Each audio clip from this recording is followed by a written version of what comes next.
नमस्कार, स्वागत है आपका देश के नंबर 1 बिजनेस चैनल जी बिजनेस में। मैं हूं दीपक डोभाल। वक्त तो चला है बुलेटिन का, जिसमें हम आपको दिखाते हैं देश और दुनिया की तमाम खबरें, कोरोना से जुड़े अपडेट, साथ ही मार्केट और बिजनेस जगत की खबरें फटाफट अंदाज में। 40 खबरों का पावर पैक बुलेटिन। आइए शुरू करते हैं।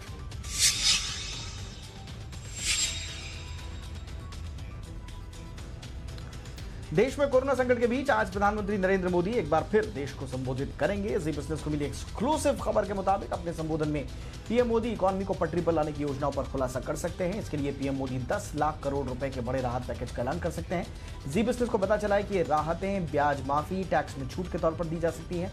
साथ ही निवेश बढ़ाने के लिए टैक्स बेनिफिट, टैक्स हॉलीडे का भी ऐलान किया जा सकता है। इसके अलावा वित्त मंत्री निर्मला सीतारमण अपने सेक्टर से जुड़ी राहतों का ऐलान भी कर सकती हैं।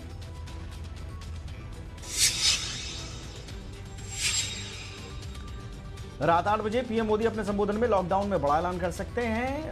17 मई को लॉकडाउन खत्म होने के बाद अगला चरण क्या होगा, इस पर पीएम मोदी बड़ा ऐलान कर सकते हैं। इस बाबत चर्चा भी है कि चौथे लॉकडाउन का ऐलान किया जा सकता है, लेकिन कई राहतें भी दी जा सकती हैं। पीएम मोदी ने कल ही देश के सभी राज्यों के मुख्यमंत्रियों के साथ बैठक की थी, जिसमें महाराष्ट्र, पंजाब, तेलंगाना, पश्चिम बंगाल, बिहार के सीएम लॉकडाउन को बढ़ाने के पक्ष में थे। उन्होंने अपील की थी। पीएम मोदी ने सभी राज्यों से 15 मई तक लॉकडाउन पर सुझाव मांगे थे। अब पीएम मोदी के संबोधन में किस बात का जिक्र होगा, इस बात के कयास लगाए जा रहे हैं।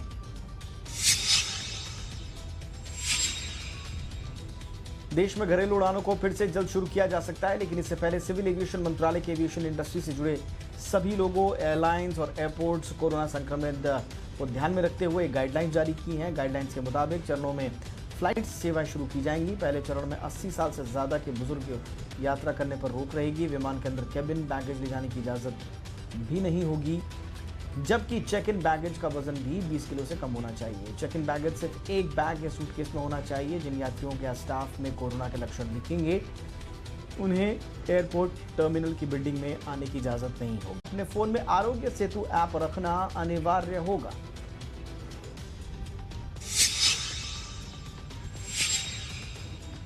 दिल्ली के मुख्यमंत्री अरविंद केजरीवाल ने लॉकडाउन में ढील को लेकर दिल्ली की जनता से सुझाव मांगे हैं। उन्होंने कहा कि दिल्ली के लोग बताएं कि वे क्या चाहते हैं। क्या स्कूल, बाजार, मेट्रो, बसें खुलनी चाहिए? कल शाम 5 बजे तक वो अपने सुझाव दे सकते हैं। दिल्ली वाले अपने सुझाव रिकॉर्ड कर 1031 पर भेज सकते हैं या फिर व्हाट्सएप नंबर 8800007722 पर अपने सुझाव भेज सकते हैं। अच्छे सुझावों को केंद्र सरकार को भेजा जाएगा। दरअसल पीएम मोदी ने कल मुख्यमंत्रियों से लॉकडाउन में ढील को लेकर 15 मई तक सुझाव मांगे हैं। मैं अपने दिल्ली के लोगों से आज सुझाव मांगना चाहता हूं। आपको क्या लगता है, 17 मई के बाद जाहिर सी बात है कि अभी कोरोना काफ़ी फैला हुआ है। लॉकडाउन पूरी तरह से तो ख़त्म नहीं किया जा सकता। क्या लॉकडाउन में ढिलाई दी जानी चाहिए? देश में कोरोना के मरीजों की संख्या 70,000 के पार पहुंच गई है। देश में 24 घंटे में कोरोना संक्रमण के 3604 नए मामले सामने आए हैं, जबकि 87 लोगों की मौत भी हुई है। 1538 लोग ठीक भी हुए हैं। इसके साथ ही कोरोना से मौतों का आंकड़ा 2293 पहुंच गया है, जबकि ठीक होने वालों की संख्या अब 22,455 पहुंच गई है। गृह मंत्रालय के मुताबिक देश में रिकवरी रेट 31% से ज्यादा पहुंच गया है। चिंता की बात यह है कि तमाम कोशिशों के बावजूद महाराष्ट्र, गुजरात और राजधानी दिल्ली में संक्रमण नहीं रुक रहा है। हॉटस्पॉट बने हुए हैं। दक्षिण में तमिलनाडु में कोरोना के मरीजों की संख्या लगातार बढ़ रही है।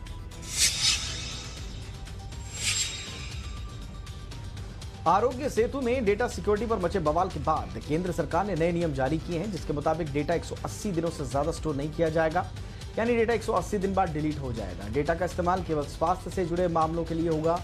इतना ही नहीं, नए नियमों में यूजर्स आरोग्य सेतु में अपना डेटा डिलीट करने का अनुरोध भी कर सकेंगे। अनुरोध के 30 दिन बाद ही डेटा को डिलीट करना होगा। नए प्रोटोकॉल के मुताबिक डेटा को केवल सरकार और उससे जुड़ी एजेंसियों को ही साझा किया जा सकता है। कुछ नियमों का उल्लंघन करने वाले व्यक्तियों को अब जेल की सजा का प्रावधान भी किया गया है।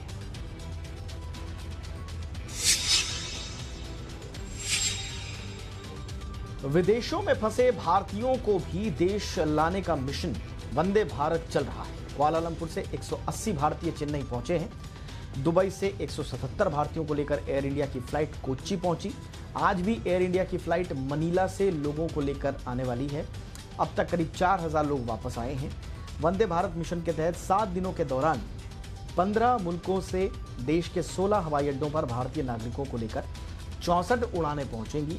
दूसरे चरण में 15 मई से मध्य एशिया और यूरोप जैसे कजाकिस्तान, उज्बेकिस्तान, रूस, जर्मनी, स्पेन, थाईलैंड इन जगहों पर फंसे हुए भारतीयों को लाया जाएगा।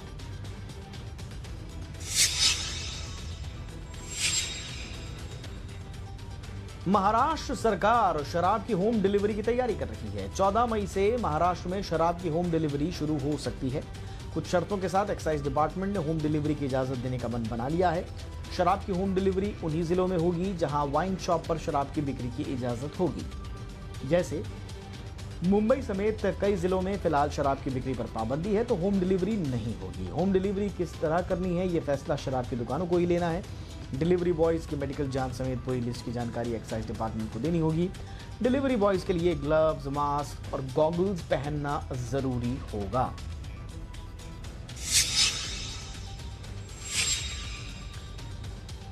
कोरोना संकट के बीच भारतीय नौसेना का जहाज आईएनएस केसरी मालदीव्स के माले पोर्ट पहुंच गया है। मिशन सागर के तहत ये पहला गंतव्य है जहां इस जहाज के जरिए 580 टन खाद्य सामग्री और आवश्यक सेवाएं मालदीव के नागरिकों के लिए पहुंचाई गई हैं। कई देशों ने भारत से सहायता मांगी थी और एक अच्छे दोस्त का फर्ज निभाते हुए भारत ने इन देशों की मदद के लिए हाथ आगे बढ़ाया। भारतीय विदेश मंत्रालय के अनुसार भारतीय आईएनएस केसरी खाद्य सामग्री, दवाओं और चिकित्सा सहायता दलों के साथ 10 मई 2020 को मालदीव, मॉरिशस, सेशेल्स, मेडागास्कर और कोमोरोस के लिए रवाना हुआ था।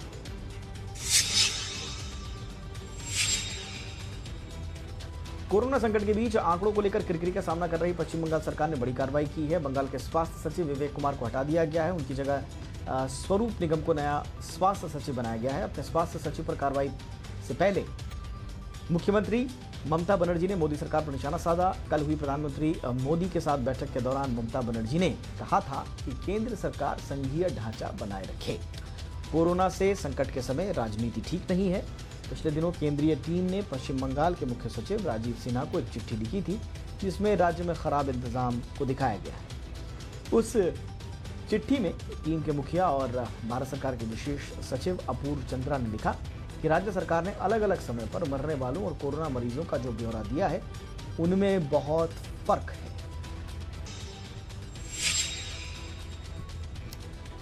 बाजार में आज जबरदस्त उतार चढ़ाव देखने को मिला। पूरे दिन गिरावट के साथ कारोबार करने के बाद बाजार में आखिरी घंटे में शानदार रिकवरी दिखी। निफ्टी करीब 100 अंक सुधरकर 9,200 के आसपास बंद हुआ। सेंसेक्स निचले स्तरों से 500 से ज्यादा अंकों की रिकवरी के साथ बंद हुआ है।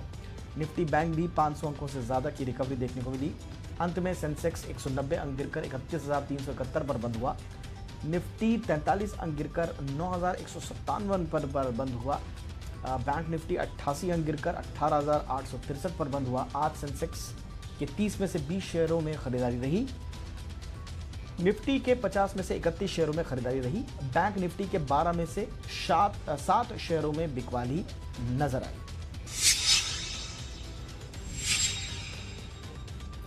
आज दिग्गज शेयरों के साथ साथ मिड कैप और स्मॉल कैप शेयरों पर भी दबाव दिखा। बैंक निफ्टी लगातार चौथे दिन गिरकर बंद हुआ। तेल, गैस, कैपिटल गुड्स शेयरों में बिकवाली रही।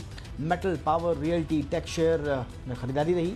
बीएसई का ऑयल एंड गैस इंडेक्स आज करीब 2% से ज्यादा टूटकर बंद हुआ। आज के कारोबार में आईटीसी, भारती एयरटेल, वेदांता ने बाजार को सहारा देने का काम किया।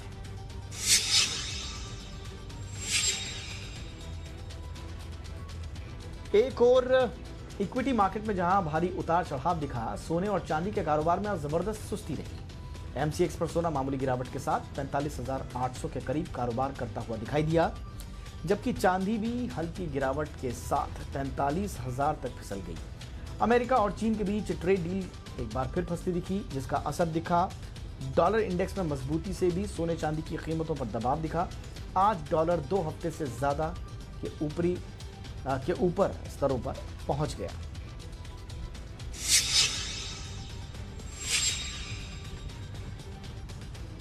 इधर कच्चे तेल में तेजी का आलम है। एमसीएक्स पर क्रूड 5% की तेजी के साथ 1,950 रुपए के करीब है।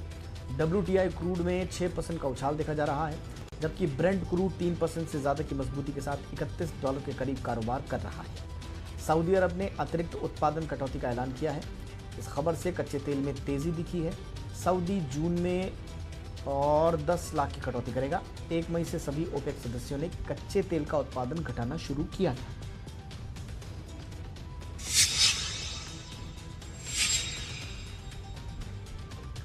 डॉलर के मुकाबले रुपए में आज हल्की मजबूती दिखी है। रुपया आज 24 पैसे मजबूत होकर 75.50 पर बंद हुआ।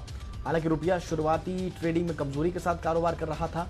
रुपया आज डॉलर के मुकाबले 75.89 पर खुला था, जबकि कल 75.73 पर यह बंद हुआ था। आज एक समय डॉलर के मुकाबले रुपया 22 पैसे कमजोर होकर 75.95 तक फिसल गया, लेकिन इसके बाद रुपए में जबरदस्त रिकवरी दिखाई दी और ये 24 पैसे मजबूत होकर बंद हुआ।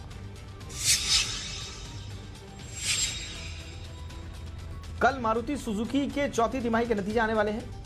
जी बिजनेस का अनुमान है कि कंपनी के नतीजों पर लॉकडाउन का असर साफ दिख सकता है। कंपनी का साल दर साल मुनाफा 28.6% गिरकर 1282 करोड़ रुपए होगा, जबकि रेवेन्यू में 14.6% की गिरावट आएगी और ये 21,459 करोड़ रुपए से घटकर 18,327 करोड़ रुपए रह जाएगी। कंपनी के एक्सपोर्ट वॉल्यूम में भी करीब 17% की गिरावट रहने का अनुमान है।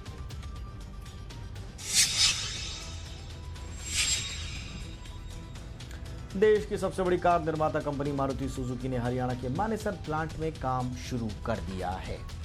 कोरोना वायरस और लॉकडाउन की वजह से इस प्लांट में 40 दिनों से काम बंद था।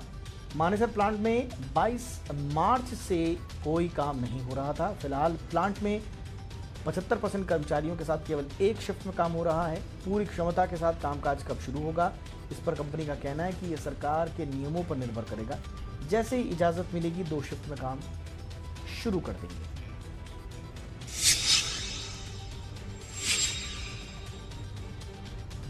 आज सुस्त मार्केट में भी एविएशन के शेयरों ने जमकर उड़ान भरी। घरेलू उड़ानें शुरू होने की उम्मीद के चलते स्पाइसजेट और इंडिगो जैसी कंपनियों के शेयर आज 4 से 5% तक बढ़ गए।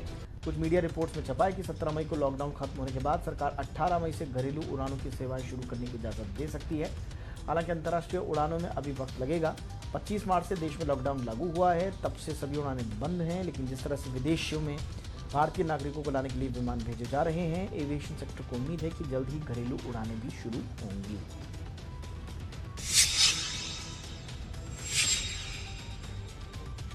यस बैंक ईडी केस में वाधवान भाइयों को कोर्ट से झटका लगा है। बॉम्बे हाई कोर्ट ने दोनों भाइयों डीएचएफएल के प्रमोटर धीरज वधावन और कपिल वाधवान की जमानत याचिका को खारिज कर दिया है। 10 मई को दोनों भाई न्यायिक हिरासत खत्म होने के बाद उन्हें स्पेशल कोर्ट में पेश किया गया था। दोनों भाइयों ने कोरोना वायरस के आधार पर कोर्ट से अंतरिम जमानत मांगी थी, जिसे कोर्ट ने देने से मना कर दिया। निचली अदालत से याचिका खारिज होने के बाद दोनों ने हाई कोर्ट का रुख किया और यहां भी दोनों को कोई राहत नहीं मिली।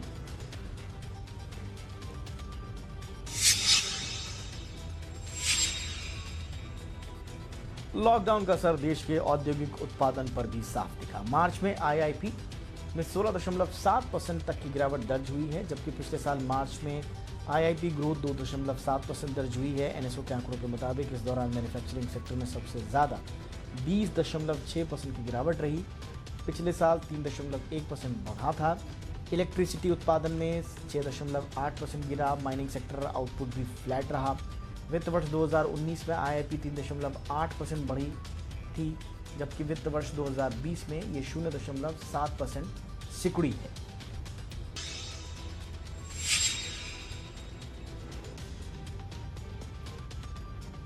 दिल्ली में कोरोना वायरस पॉजिटिव मामलों की संख्या 7,639 हो गई है। इसमें 406 नए केस शामिल हैं। दिल्ली के स्वास्थ्य मंत्री सत्येंद्र जैन ने बताया कि कुल 383 लोग ठीक हो चुके हैं। 13 लोगों की मौत हुई है। राजधानी में अब तक कुल 2,129 लोग कोरोना से ठीक हुए हैं, जबकि 73 लोगों की मौत हुई है। हालांकि दिल्ली में कोरोना केस के दोगुने की रफ्तार में कमी आई है। पहले ये 3 या 4 दिन था, जो अब 11 दिन हो चुका है। अच्छी खबर यह है कि दिल्ली में कोरोना के कुल 2512 रोगी अभी तक ठीक हो चुके हैं। इनसे आज और कल में 383 मरीजों को छुट्टी दे दी गई है। देश में कोरोना ने सबसे ज्यादा महाराष्ट्र में पैर पसारे हैं। यहां कोरोना मरीजों की संख्या 23,000 के पार पहुंच चुकी है और 868 लोगों की जान गई है। कल महाराष्ट्र में 1230 नए मरीज सामने आए। इसमें 791 मामले अकेले मुंबई शहर में थे और 36 मरीजों की मौत हुई। इधर गुजरात में भी कोरोना मरीजों की संख्या बढ़कर 8,541 पहुंच चुकी है और 513 लोगों की जान जा चुकी है।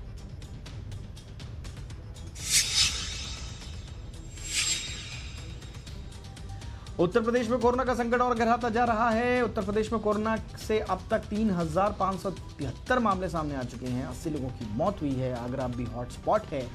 रोजाना कोरोना के 20 से 40 मामले आ रहे हैं। आगरा में कोरोना संक्रमितों की संख्या 765 हो चुकी है। इसीलिए योगी सरकार ने आगरा को अगले 72 घंटों के लिए सील कर दिया है। बहुत जरूरी हालात में ही बाइक पर एक और कार में सिर्फ 2 लोगों को जाने की इजाजत मिलेगी। जो लोग लॉकडाउन का पालन नहीं करेंगे उन पर एक्शन होगा।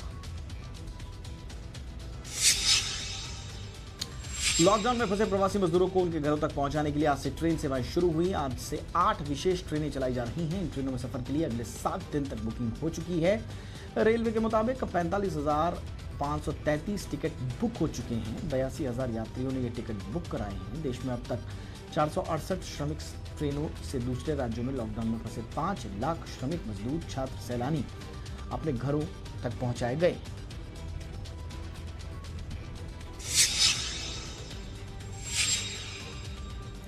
मुंबई इंटरनेशनल एयरपोर्ट पर 13 कर्मचारी कोरोना पॉजिटिव पाए गए। इनमें 11 कर्मचारी लोडर यानी सामान उतारने चढ़ाने वाले लोग हैं, जबकि 2 कर्मचारी कार्गो डिपार्टमेंट में काम करते हैं। इन कर्मचारियों में कुछ कॉन्ट्रैक्ट पर काम करते हैं और कुछ नियमित हैं। कुछ दिन पहले यहां सोशल डिस्टेंसिंग के नियमों को लेकर भी सवाल खड़े हुए थे।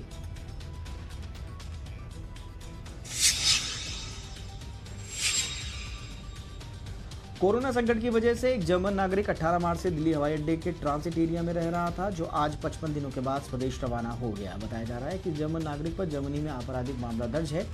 जर्मन नागरिक एसगार्ड पिछले 54 दिनों से किताबें, मैगजीन पढ़कर वक्त काट रहा था। कभी कभी फोन पर दोस्तों, परिवारों से बात कर लेता था। एयरपोर्ट पर कुछ फास्ट फूड की दुकानें अभी खुली हैं। वहीं से एसगार्ड अपना पेट भर रहा था। एयरपोर्ट के बाथरूम और टॉयलेट को ही वो इस्तेमाल कर रहा था। गुजरात के शिक्षा मंत्री भूपेंद्र सिंह चुडासमा को हाईकोर्ट से तगड़ा झटका लगा है। हाईकोर्ट ने शिक्षा मंत्री को धोलका विधानसभा सीट चुनाव रद्द कर दिया है। 2017 के विधानसभा चुनाव में कांग्रेस के उम्मीदवार अश्विन राठौर ने उनकी जीत को चैलेंज करते हुए चुनाव रद्द करने की मांग की थी। भूपेंद्र सिंह केवल 327 वोटों से जीते थे। अश्विन राठौर का आरोप है कि मतगणना के समय बैलेट पेपर की गणना अनियमितता बरती गई। इस मामले में दोनों पक्षों के गवाहों के बयान लेने के बाद रिटर्निंग ऑफिसर धवल जॉनी का तबादला हाईकोर्ट के आदेश पर कर दिया गया था। पालघर में 2 साधुओं की हत्या के मामले में 24 और लोगों को गिरफ्तार किया गया। इस केस में गिरफ्तार आरोपियों की संख्या बढ़कर 133 हो गई है। इनमें 9 नाबालिग आरोपी शामिल हैं। लापरवाही बरतने के आरोप में 2 पुलिस अधिकारी और 3 कांस्टेबल सस्पेंड किए जा चुके हैं। ये कासा पुलिस स्टेशन में तैनात थे। खबरें एंटरटेनमेंट जगत से। Bollywood actor Amitabh Bachchan social media पर अपने प्रशंसकों से हर एक खुशी और गम शेयर करते हैं। हाल ही में उनकी फिल्म डॉन ने रिलीज के 42 साल पूरे कर लिए। ये फिल्म ब्लॉकबस्टर साबित हुई थी और इसके लिए अमिताभ बच्चन को फिल्म फेयर अवार्ड मिला था। इसी साल नूतन ने भी फिल्म फेयर जीता था। बिग बी ने पुराने दिनों को याद करते हुए तस्वीर शेयर की। बिग बी ने इंस्टाग्राम पर नूतन के साथ अपनी तस्वीर शेयर की है। लॉकडाउन का सबसे ज्यादा असर दिहाड़ी मजदूरों और कामगारों पर पड़ा है। बॉलीवुड स्टार्स अपनी तरह से उनकी मदद कर रहे हैं। एक्ट्रेस ऋचा ने भी जरूरतमंदों के लिए 600 किलोग्राम राशन मुहैया कराया है। पिछले महीने ऋचा ने अपने इंस्टाग्राम फॉलोअर्स ने होल सेल राशन डील के लिए सजेशन मांगे थे। कोरोना वायरस की वजह से 2 महीने से अपने घर में बंद देसी गर्ल प्रियंका चोपड़ा बाहर निकली हैं। इससे पहले फैंस के साथ उन्होंने अपना अनुभव साझा किया। प्रियंका चोपड़ा इस समय अपने पति निक जोनस के साथ लॉस एंजल्स में है। प्रियंका ने मास्क लगाकर तस्वीर साझा की। इस तस्वीर में कैप्शन में लिखा है, आंखें कभी खामोश नहीं होती। 2 महीने पहले वो घर से बाहर निकली। ये था आज का बुलेटिन। इजाजत दें, अपना ख्याल रखें। नमस्कार।